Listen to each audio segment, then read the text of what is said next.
Hello everyone, welcome back to my channel, it's Human here. In this first part of the series, we'll create a simple torch fire in Unreal Engine using the Niagara system, attach it to the torch mesh, set up proper lighting, and implement a realistic flicker effect using a light function material. In the next parts, we'll enhance the effect by adding embers and smoke, and then attach the torch to the character's hand with proper animation and interaction. Alright, let's begin. I created a project using the third-person character template. Now go ahead and create a main folder inside content folder. Create a meshes folder and we will import the torch mesh inside the torch folder. This is the torch model that I'll be using. The link is available in the description.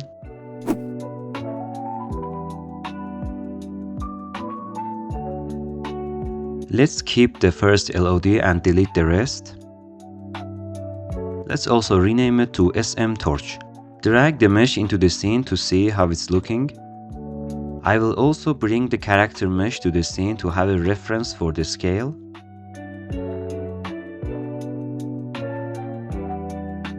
Let's fix the pivot point and also rotation on the mesh real quick. Go to modeling mode and from there X-form section.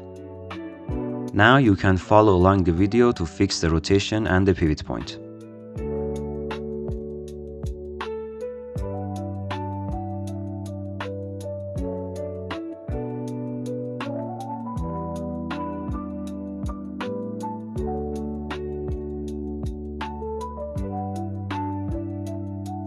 Very good. Go ahead and switch the scene to night mode. This way we can better see how the torch is looking at night. For the next step, let's create a blueprint for torch in blueprints folder. Let's name it BP torch. Add a static mesh for the torch.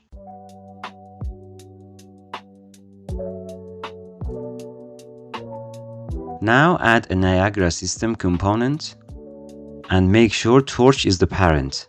Let's name it Niagara Fire. Let's put it inside the torch's head. Okay, let's create an effects folder and add a Niagara system for our fire. We are going to make the fire from scratch, so select the empty Niagara system. The naming convention for Niagara system starts with NS underscore and then any name you want. Alright, assign it to Niagara system asset. I'm going to use a texture for the fire. Let's import that before working on the Niagara system. Create a materials folder inside the main folder. Now I'm going to import this texture. This is called a FlipBook. I generated this picture using ChatGPT. The prompt for this picture is also available in the description. A FlipBook is a texture that contains multiple frames of animation arranged in a grid. Instead of using a video file, we store all the frames inside a single texture. Niagara then plays those frames sequentially to create the illusion of animated fire. Now let's open up NS Fire. A Niagara system is the complete visual effect. Inside a system, we have one or more emitters. Each emitter is responsible for spawning and controlling a specific type of particle. To add an emitter to the current system, right-click and choose Add Emitter. There are many ready templates that you can use for your project, but for the sake of example, let's choose Fountain. You can see the result of the fountain emitter in the viewport. Let's also add another emitter. As you can see, you can stack up the emitters onto each other and create the whole system. Alright, we're gonna make the fire emitter from scratch. So right click and add a minimal emitter which is almost empty. You can rename the emitter by clicking F2 on your keyboard. Let's change the name to Flames. Niagara works in different execution stages. Some stages control the emitter itself and other control individual particles. Emitter spawn runs once when the emitter starts. It's used to initialize the emitter itself. Emitter update runs every frame but only once for the entire emitter, not per particle. Particle spawn runs once for each particle when it is created, and particle update runs every frame for every particle. Every Niagara emitter needs a material to render its particles.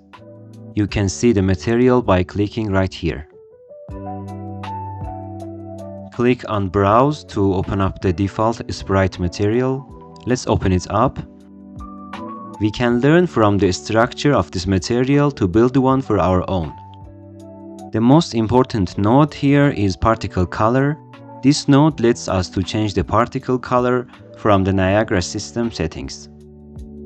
Also, by clicking on the material output, you can see the blend mode is set on additive and the shading model is set to unlit. We should also apply these settings for our own material. Alright, let's create a material in materials folder. Change the name to m_fire. Then assign it to the flames emitter. Let's open up the material. First, let's change the shading model and blend mode. Now we need to add the fire texture.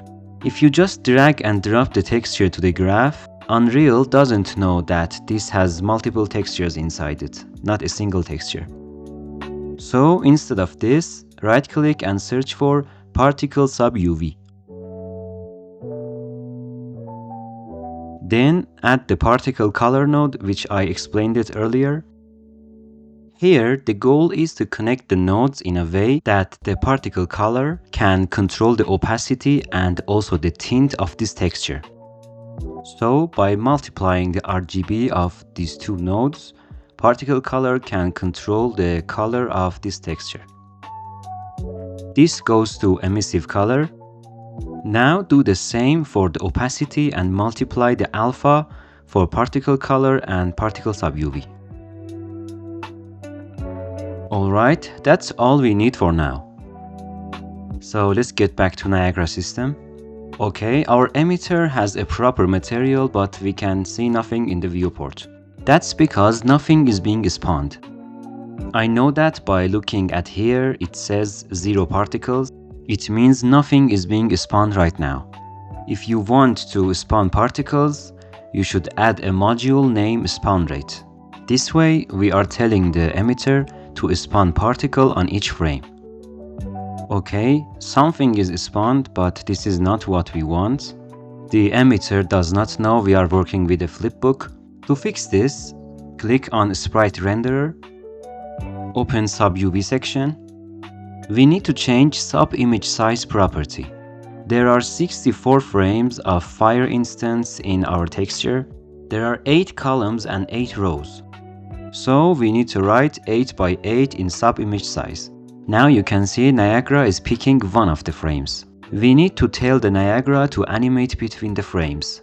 We can achieve this by adding a sub-UV animation module under the particle update. You'll see a warning that says no sprite renderer selected. We need to select this renderer from the dropdown. For better understanding, I'll change the name of sprite renderer to flames renderer. Now if you open the dropdown, you'll see one renderer, which is flame renderer, and select it. Very good. Now you'll see Niagara is going through all the frames of FlipBook. If you check the torch in our scene, the fire particles appear too big for the torch. So from initialize particle, let's change the size. Change onset to random uniform. You can specify the size range. I'll put 8 to 10. Now particle size matches the torch's head. We also want the first frame to be selected randomly. Since Unreal counts frames starting from 0, the first frame is 0 and the last frame is 63. So we enable end frame range override and set it from 0 to 63 to make sure Niagara plays the entire animation. Right now, all of our particles are spawning from a single point, which makes the fire look very flat. To give it more volume, we'll use a sphere location module. The radius is obviously very big, so let's reduce it to 4. Now, by increasing the spawn rate, we'll get a more volumetric fire. Right now, the fire looks too dense because particles are living for too long. By decreasing the lifetime, particles disappear sooner. Let's change the range from 1 second to 2 seconds. You can see how each adjustment improves the overall result. Our particles are just spawning in place. To make the flame move upward like real fire, we need to add velocity. Velocity controls the direction and speed of each particle when it is created.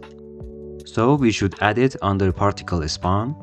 After adding velocity, you'll see an error which says you should also add solve forces and velocity module. By clicking on fix issue, Unreal will add it for you. Okay, the particles are going upward now, but there is an issue here. If you look closely, you can see each particle is going through all the frames after spawning. Each particle is playing an animation, which causes a harsh look on each particle. This is because sub-UV animation module is under particle update. If we drag and move it to particle spawn, you can see we now have a softer fire look, and each particle is same over its lifetime.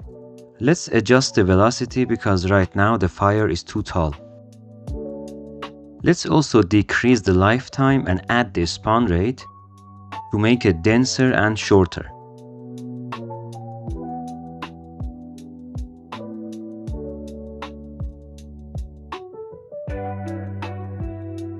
Alright, if you look closely again, our particles appear and disappear instantly, which looks unnatural. To make the fire smoother, we use a scale color to fade the particles in and out over their lifetime. Scale alpha lets us to change the opacity of each particle, but we don't want a constant value.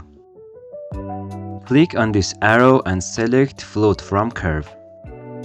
We want all the particles to spawn at a lower opacity, stay at 1 for a little bit, and then decrease the opacity, which causes a fade in and out effect. Right click and add 2 keys. Particle spawns with 0.5 opacity, stays at 1,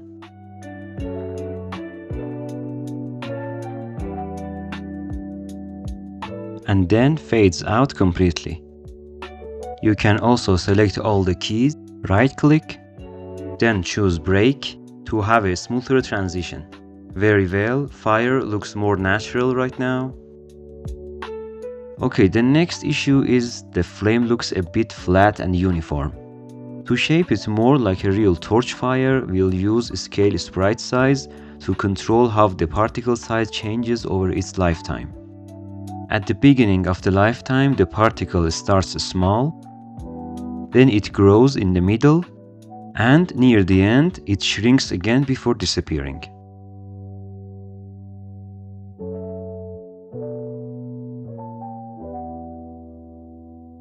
You can now see fire looks rounded. I will also increase the spawn rate a little bit.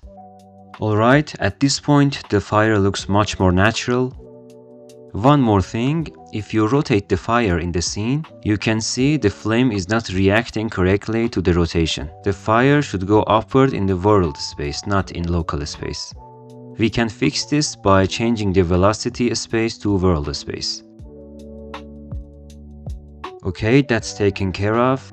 Let's continue by adding real lighting to the torch using a point light component.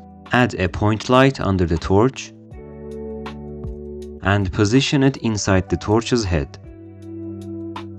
Because the torch mesh is casting shadows, the light is being blocked by the mesh itself. That's why we don't see any light affecting the scene. So let's disable cast shadows for torch.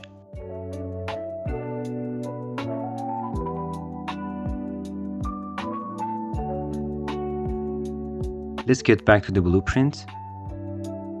I'm gonna use Candelas unit. Bring it down to 3. Enable temperature and bring it down to something like 2000. This gives a warm look to the light. That's nice. If you look at the shadow of the character, you can see it's very sharp. Let's make the shadow softer by increasing source radius. Very well. Let's continue by implementing a flicker effect for point light. To create a realistic flicker, instead of animating the light intensity in Blueprint, we are going to use a light function material. We're gonna make the material and assign it right here. Okay, let's create a material. I'm gonna name it m_flicker function. First, we need to change the material domain to light function, which lets you to only control the emissive color. The goal here is to generate animated noise over time and use it to control the light's emission. So add the time node and multiply it by a parameter. Name it flicker speed. Noise node requires a three-dimensional vector, but this only gives a float. So let's use a makeVector3 node to make it three-dimensional. Then connect it to noise. Right now we are getting random flickers, but the values are uncontrolled. So we'll use the clamp and lerp to control the intensity range and keep it realistic. First, we use clamp to make sure the values stay within the safe range, which is 0 and 1. Then we use lerp to ramp the noise values into a specific intensity range that we choose. Max intensity is 1, and for low intensity, let's create a parameter and name it min light percentage.